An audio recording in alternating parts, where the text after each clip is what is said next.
I'd like to welcome everybody back to Buford PUSSER, The Other Story. And today we're going to get into something that hopefully will help explain the reason it's taking so long to conclude the investigation into the death of Pauline PUSSER. You know, it's been 56 years since she was murdered, and it's never been solved. Well, today we're going to be talking about Kirksey Nix. This is part 3 of a 3-part series. And hopefully it will explain some of the reasons it takes investigations to take so long. We're going to discuss the Sherry murders, which took about 8 years to complete. And there was a second investigation that revealed even more about the Sherry murders than they first thought. Now, the Sherrys were murdered at their home in Biloxi, Mississippi on September 14th, 1987. Vince Sherry was a judge there in Biloxi. His wife, Margaret, was a former city councilwoman, and she was a mayor hopeful in the upcoming election. They were almost polar opposites as far as their beliefs. Judge Sherry had been in law practice with Pete Halat. Now, what is so strange about this is that he had made a good living representing a lot of people that were from or had associations with what we now call the Dixie Mafia. His wife, Margaret, was totally opposed to all this. She was all about community, about the safety of the community. She didn't like the strip clubs that were there. She didn't like the gambling that went on. She didn't like the casinos, and she didn't want the city to have any part of it. But somehow, oddly, they stayed together throughout all those years. On the evening of September 14th, 1987, a yellow Ford Fairmont pulled into their parking area there at the home. An individual went up to the door, and Judge Sherry answered when he knocked. Judge Sherry was shot in the chest several times. Then the perpetrator walked down the hallway and proceeded to murder Margaret Sherry as well. Then he left. Investigators would check out the lead of the car, only to find out that it had been stolen from a local dealership, and there was no fingerprints, nothing left behind. Shell casings were there on the floor, but there was nothing there that gave investigators any tips. Of course, investigators started looking for suspects, and there were plenty to go around. Judge Sherry had represented people that sometimes he couldn't get off, and he had to wonder which of those people, a lot of them from the Dixie Mafia, might have held a grudge against Judge Sherry, but why would they kill his wife? Now, Margaret Sherry had her own enemies, political. For instance, the incumbent mayor, who Margaret had so vehemently protested against in city council meetings and was running against him in the next election. Could he have wanted her dead? And Judge Sherry was merely collateral damage. But all of this would take a turn when it led back to Angola, the prison there in Louisiana, and some suspects that were there. Dixie Mafia inmates at Louisiana State Penitentiary at Angola were behind a scam that brought in hundreds of thousands of dollars. Ringleader Kirksey Nix, a convicted murderer serving a life sentence without parole, believed that if he raised enough money, he could buy his way out of prison. Here's how the scam worked. Inmates paid guards to use prison telephones. Then they placed bogus ads in homosexual publications claiming they were gay and looking for a new partner to move in with. The men who replied to the returned post office box address got additional correspondence and racy photos. But there was a catch. The scammers told the victims a variety of lies about why they needed money before they could leave where they were. There were hundreds of victims, men of all walks of life, professors, mail carriers, politicians, all fell victim to the scam. One man in Kansas mortgaged his house and sent $30,000 to the scammers over a period of months. To add insult to injury, some of the inmates writing these letters eventually confessed the scam to their victims and then extorted them for even more money by threatening to out them if their demands were not met. Now, Nix had this entire operation so well planned out that he even had Sherry Ray Sharp, that young lady from Fort Smith, Arkansas, working in Halat's office. She was taking care of the money, making sure that it got placed into bank accounts, and she was unaware that Halat was stealing the money that Nix had raised. Now, Halat probably thought he was pretty smart. I mean, after all, as this money came in from the Lonely Hearts Club that Nix was running, it was being deposited in an account that he had access to, and he knew Nix was never going to get out of prison, so I guess he felt like it was his to spend. Now, this story gets a little complicated right here. The Sherry's daughter hired a private investigator that we've spoken of before, Rex Armistead. She was really wanting to find out who had murdered her parents. Well, Armistead got busy. He got a tip that there might be someone at Angola that wanted to speak. He got there and learned it was Bobby Joe Fabian. Now, Fabian was a member of the Dixie Mafia, and he and Nix were well acquainted. They worked together on the scam. Well, Nix and Fabian had had a falling out, and basically it was most likely about money. And Fabian had threatened to stop working on the scam and start one for himself, and that drove a wedge between he and Nix. Well, he realized that Nix might actually be able to buy his way out of prison, so Fabian started looking for his own way. And so he talked to Armistead. Now, he told Armistead all about what Nix was doing and said he had even attended a meeting between Nix, Halat, and said Mike Gilich had tried to get there. The only problem was the records didn't show that Mike Gilich had ever attended this meeting between Halat and Nix. So Fabian's veracity was kind of questioned at that time. At any rate, they kept that in mind, that here's this guy that's claiming that it was all a setup to get rid of the Sherrys so that Halat could cover for himself. So at this point, Nix had no idea that Halat was the one who had actually taken his money. He thought that it was Vince Sherry that had done it, and he wanted his revenge, his pound of flesh, so he started working on a plan.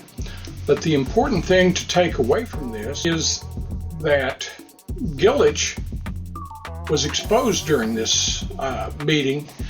He wasn't able to get into the meeting itself because he was claiming to be a private investigator, apparently working for Halat, but he didn't have the credentials of a private investigator, so they wouldn't let him in the prison to do any legal work with Nix. But Fabian was aware of it, and when he mentioned it, that was when Gilich got tied in to the murder. Now, when you think about this, Bobby Joe Fabian was a person who was in prison for kidnapping and murder. So why would anyone want to believe him? Why would anyone want to believe that he placed Halat as part of this murder plot. Well, as it turns out, when they were checking records about visitation, they did find where Gilich had been there and tried to get in, but was turned away because of his credentials. And then it dawned on him, how would he have known this if he had not attended that meeting himself? There was no other way. Now there's another individual named Halal that was getting paroled out of prison. And he also spoke about the scam that was going on and that he had been a part of it, and that when he was paroled out, Nix wanted him to do certain things, running money, such as that.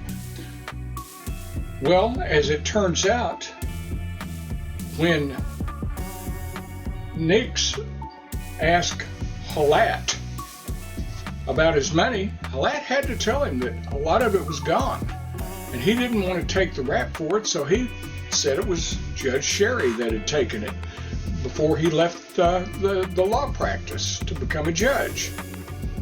And of course this outraged Nix. He wanted revenge. He wanted Sherry dead. And so Nix, according to Halal, a former prisoner there at Angola, Nix reached out to him to do the hit. And he even talked to Mike Gilich at Nix's instructions to get information about this. And he decided he didn't want to do it. All he was told is that he would get a gun with a silencer from somebody in Georgia. And that's when they tied John Ransom to the case, because he was the one that was going to get the gun there. For quite some time during the investigation, John Ransom was thought to be the triggerman that murdered the Sherrys, but that was not true.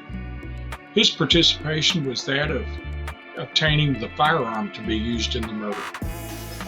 Now, it wouldn't be long until authorities tied all the pieces together. Although they couldn't really name Holcomb at that time as the murderer.